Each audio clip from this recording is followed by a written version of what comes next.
नमस्कार, आदाब, सत श्री अकाल। डेली क्राइम स्टोरी में आप सबका स्वागत है। हम जब खाना खाते हैं तब हम लोग चावल भी खाते हैं और चावल के साथ हम लोग कुछ कोई दाल खाता है, कोई सब्जी खाता है, कोई सांभर खाता है। जो जिसकी पसंद है उस तरह से वो खाना खाता है। लेकिन आपने कभी देखा और कहीं सुना है कि एक आदमी चावल के साथ खून खाता है या खून खून के साथ चावल खाता है? एक ऐसा आदमी जो जानवरों के खून के साथ चावल खाता था और उसको जानवर का खून नहीं मिलता था तो खुद का ही हम लोग मटन खाते हैं, चिकन खाते हैं, वो अच्छी तरह से पका के खाते हैं। लेकिन ये जो आदमी था, वो मटन और चिकन कच्चा ही बड़े चाव से खाता था। उसको उसके पकाने की कोई ज़रूरत नहीं थी। उस ज़माने में उसने कम से कम 20 से भी ज़्यादा खून कर दिए थे।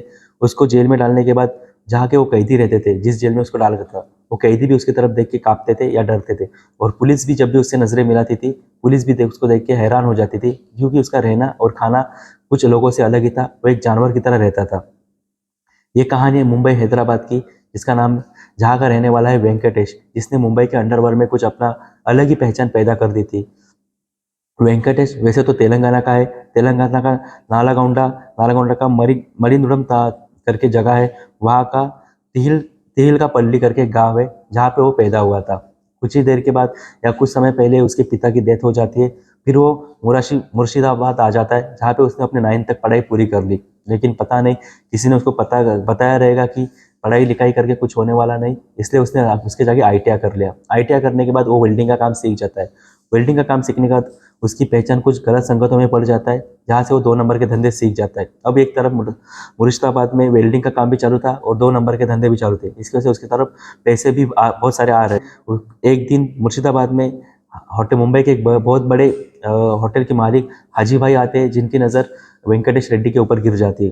वेंकटेश रेड्डी को देखते ही वो पहचान जाते हैं कि ये अगर आदमी मुझे बॉडीगार्ड करके मिल जाए तो शायद मेरे ऊपर कोई भी हमला ही ना करे, क्योंकि वो दिखता ही जानवरों की तरह का। हाजी भाई वैसे ही करते, उसको अपने साथ मुंबई ले चले जाते। मुंबई जाने के बाद वो हाजी भाई का बॉडीगार्ड बन जाता है।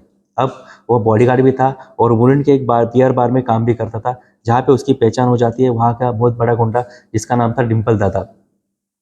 डिम्पल दादा के साथ मिलने के बाद उसको पहला काम मिलता है। एक बांद्रा के बहुत बड़े बिजनेसमैन है, जिनके बेटे को अगवा करना है, किडनैप करना है और उनसे, जो बिजनेसमैन है, उनसे 1 करोड़ रुपए की फिरौती मांगनी है। लेकिन बदकिस्मती से उसका ये प्लान फेल हो जाता है, वो बच्चा बच जाता है।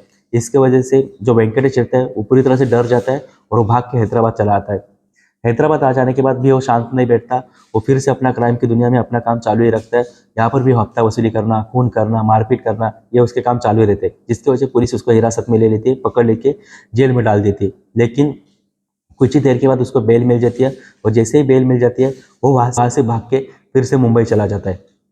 मुंबई आने के बाद वो फिर से एक मुलुंड के चांदनी बार है, जहाँ का धनंजय शेट्टी करके एक मालिक है, बार के मालिक, उनका बॉडीगार्ड बन के रहना चालू कर देता है। जो चांदनी बार है वहाँ पे छोटा राजन के कुछ साथीदार आया करते थे, जिसकी वजह से वेंकटेश और उनकी पहचान हो जाती है। छोटा राजन के गैंग गैंग में काम करने वाला और एक नाम है संजय घाटी, जो कि नाना कंपनी के लिए काम करता था और वो खून खराबा या क्राइम की दुनिया में उसका भी नाम हो जाता है। जब संजय घाटी के साथ उसकी पहचान हो जाती है, तब पूरी तरह से वेंकटेश भी क्राइम की दुनिया में अपना पैर जमा नहीं सकता है और बढ़ जाता है। अब वो पूरी तरह से खुलेआम खून करता था और फिरौती मांगता था या जमीनें की सौदा करता था, जिसकी वजह पुलिस उसके परेशान हो जाती है और एक दिन पुलिस उसको फिर से हिरासत में ले जाती है। हिरासत में ले जाने के बाद उसकी पहचान वहाँ के बड़े बड़े कैदी हो जाते हैं जेल के, उनके साथ उसकी पहचान हो जाती है और फिर वो वही रहना चालू कर देता है। कुछ टाइम के बाद उसको वहाँ से भी बेल मिल जाए। जैसे ही बेल मिलती है, वेंकटेश फिर से भाग के हैदराबाद चला जाता है, जहाँ पे वो आके नकली पासपोर्ट बना जाता है और वहाँ से वो सिंगापुर भाग जाता है। उसके बाद इंडोनेशिया, फिर कबोडिया, जहाँ पे फिर उस जगह पे भी उसने नाना कंपनी के लिए काम किया, क्राइम वहाँ पर भी उसने किए, जहाँ पे उसकी पहचान हो जाती है संतोष शेट्टी के। दोनों, वेंकटेश रेड्डी और संतोष शेट्टी, दोनों मिलके वहाँ पे या आउट ऑफ कंट्री में बहुत सारे क्राइम कर देते। कुछ टाइम होने के बाद वेंकटेश, कहा जाता है कि वेंकटेश ने उस टाइम में कम से कम 20, जो जवारता करते जगह है वहाँ पे 20 करोड़ रुपए का होटल खुद खड़ा किया था या खुद बनाया था।